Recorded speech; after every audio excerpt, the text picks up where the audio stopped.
I do wonder when the Deshaun Watson trade might happen and if it's going to happen at all. And also how much Matthew Stafford, having now been officially traded, sort of adds an accelerant to all these other different teams out there that are in the mix to try to end up with quarterbacks. Because, for instance, it's one thing for the Rams to go get Matthew Stafford, but I really thought that the Colts were going to make a move to go get Matthew Stafford. And maybe they did. They just didn't want to give up the same amount of value that the Rams are willing to give up for him. But now, you look at a team like the Colts, and I think you could put the Bears in that situation. I think you could put the San Francisco 49ers. I think you could put the New England Patriots. Teams that we 100% know need quarterbacks. How many other guys, not only that Matthew Stafford has value as a potential high-end passer, potentially for sure top 10, maybe even with Sean McVay, top 5, maybe even MVP caliber ceiling with the right offensive system now surrounding him.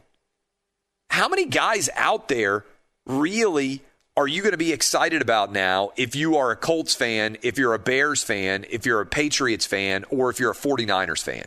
And I'm just tossing out those 4 teams. I know there are other teams out there that could have some interest levels. But I don't think there is an immediate definite answer. Now, I did like the idea of maybe the Colts go get Matt Ryan. Maybe they think, hey, that's basically the same equivalent quarterback in many ways to Matthew Stafford. And if the Falcons are going to go get a young quarterback, maybe now is the time for them to turn the page on Matt Ryan. And you're playing in a dome already in Atlanta. Maybe there would be an interest for the Indianapolis Colts to go get Matt Ryan.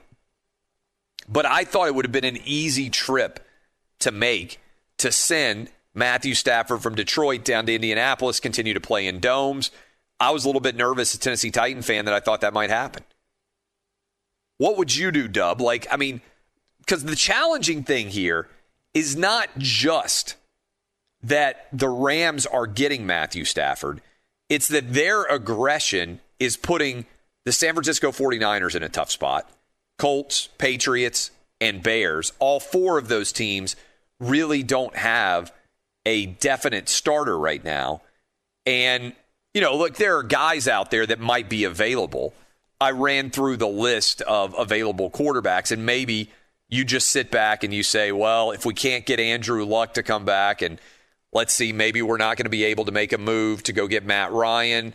There's a lot of other quarterbacks out there that could be available. But when you start to look at them, remember Dak Prescott's still sitting down there with the franchise tag, but he's theoretically able to move.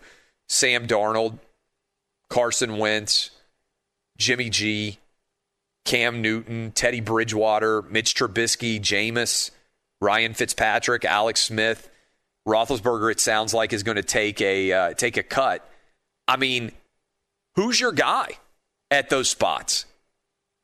You can try to find a reclamation project, and maybe that's the route that some of these teams are going to go. They're going to try to find their own version of Ryan Tannehill, but I think that's tough. Dub, let's pretend you're the GM of those teams. Who's the most attractive guy? Because I think Stafford was clearly the most attractive guy you could trade for right now. I'm not even sure who the second best on this list is. I mean, we all know Deshaun Watson is the answer, but if you're not going to be able to get Matthew Stafford, only one of those teams, even if it were one of them, would be able to get Deshaun Watson. I don't know. I don't know who you take. Well, you want to talk about a reclamation project if you want to do the Ryan Tannehill. Jameis Winston? Yeah. That could be the name that pops out to me. Yeah, that's the analogy I think that maybe makes the most sense.